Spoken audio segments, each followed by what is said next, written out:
नमस्कार मंडळी, मी संध्या स्वागत करते तुमचं आपलं यूट्यूब चॅनल जसं नाव आहे संध्याच क्रिएटिव्ह कॉर्नर. चॅनल आपलंच आहे, सबस्क्राईब करत चला. आज आपण चालत लग्नाला. गल्लीतल्याच मुलीचं म्हणजे घराच्या बाजूच्या मुलीचं लग्न आहे. तर तुम्ही पण चला माझ्यासोबत. आमच्या गावी नव्हतं लग्न, दुसऱ्या गावी होते 30 किलोमीटरच्या अंतरावर. आम्ही क्रुझरनं गेलोत. क्रुझर पूर्ण बायकांनाच भरलेली होती. मस्त हसत गप्पा करत गेलोत आम्ही. आणि मंगल खूप सुंदर होता, मस्त पण होते. आणि डेकोरेशन पाहिलं ना, खूप भारी केलं होतं पूर्ण मंडपचं. ते सुद्धा दाखवते तुम्हाला व्यवस्थित. आणि हे आहेत नवरदेव नवरी आहे, हे पाहू शकता तुम्ही. पूर्ण व्हाईट डेकोरेशन होतं.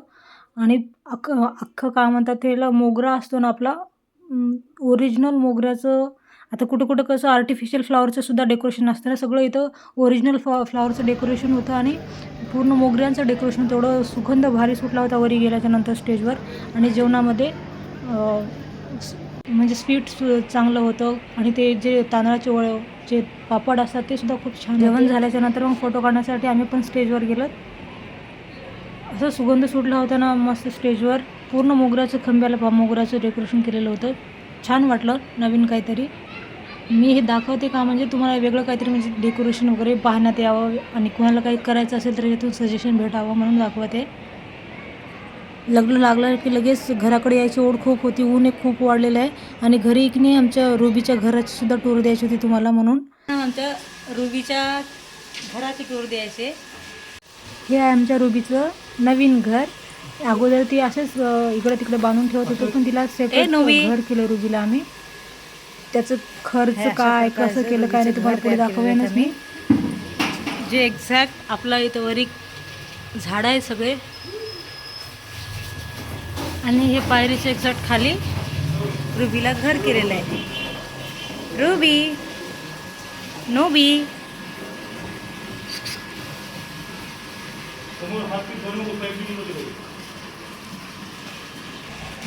इथून असं गेट आहे. इथून रुबी आमची बाहेर येते. आणि अशी थांब पिलू, रुबी मधीच्या नाही, असं दार लावायचे इथून. आणि ह्याला खर्च किती आलं काय नाही तुम्हाला सगळं आपल्या ह्या व्हिडिओमध्ये बघण्यात येईल.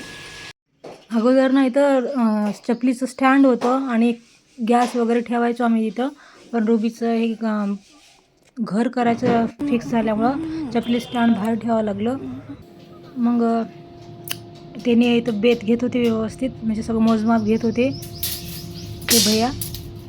एका दिवसातच त्यांनी पूर्ण सकाळी 11 वाजता आले होते, 5 वाजेपर्यंत काम लागले त्यांना. आणि सगळं वेगळं असते, म्हणजे जाळी वेगळी, आमचे जे सळाखा असतात ते वेगळे असतात. त्यांनी सगळं कट करून वेल्डिंग करून व्यवस्थित फिक्स, म्हणजे फिटिंग आहे एकदम. ह्याला काहीच होणार नाही, एकदम मस्त मजबूत करून दिले. अशी जवळपास ह्याला 3,500 रुपये खर्च आला. पण काम एकदम मजबूत झालं बरं का. अजून करायचं आहे बाकी पुढचं. एक गेट आहे, त्या गेटपाशी बाहेर येऊ नये म्हणून वरच्या बाजूला सुद्धा त्यांनी लावून दिले पहा. आणि एवढे छान होते ना ते. आम्ही 2 वेळेस त्यांना काढून म्हणजे 2 वेळेस त्यांना जे बनवलेलं होतं ते वेगळं करून बनवायला लावलं, पण काही नाही, व्यवस्थित करून दिले ते. म्हणजे रुबी एवढी बदमाश आहे ना, तिला खूप मजबूत करावं लागतं. काही म्हणजे किती मजबूत असेल ना तरी काढते. मागे ह्याच्यामध्ये करणं झाल्याच्या नंतर जे मागं बोर्ड होतं ते सुद्धा काढू लागली होती ती. मग आम्हाला ते बोर्ड पूर्ण काढून त्याचं फ्लायवूड बसावं लागलं. म्हणजे सगळं खराब करण्याचीच त्याची हे प्रवृत्ती आहे. त्यासाठी व्यवस्थित पक्कं करावं लागलं त्यांना. आणि हे वरच्या बाजूला सुद्धा सगळीकडूनच व्यवस्थित पट्ट्या मारून मजबूतच करून दिले ती भैया. आता ह्याला अगोदर प्रायमर लावून आम्ही त्याच्यावर नंतर कलर करणार आहोत. हे त्याच दिवशी ज्या दिवशी काम झालं त्या दिवशी पूर्ण प्रायमर लावून घेतलं लवकर दोघं मिळून. मग एक दिवस वाळून दिलं, मग दुसऱ्या दिवशी कलर लावायला घेतलं होतं. आणि रेड येल्लोचं कॉम्बिनेशन ठेवायचं म्हणून छान दिसतं म्हणून तेच ठेवलं. मधूनही बरंचसं मोठं आहे. आणि रुबी आमची आता 6 महिन्याची आहे. तिची अजून उंची वाढते आणि जाडी पण वाढते. त्यासाठी मोकळं राहावं तिला म्हणून मोठंच केलं बरंचसं. आणि हे रेड आणि येल्लोचं कॉम्बिनेशन आपण करणार आहोत जाळीला. व्यवस्थित पट्ट्यांना लाल आणि जाळींना येल्लो. आमचे साहेब काहीतरी इन्स्ट्रक्शन देत होते, त्यांनी पण लावू लागली. त्यांना जायचं होतं बाहेर म्हणून मी नंतर लावून घेतले. बाकी ते अगोदर त्यांनी लावू लागले होते. कसं वाटलं आमच्या रुबीचं घर मला कमेंट करून नक्की सांगा. आवडल्यास लाईक करा आमच्या व्हिडिओला आणि हाईपसुद्धा करा. पूर्ण व्हिडिओ पाहिल्याबद्दल मनापासून आभार.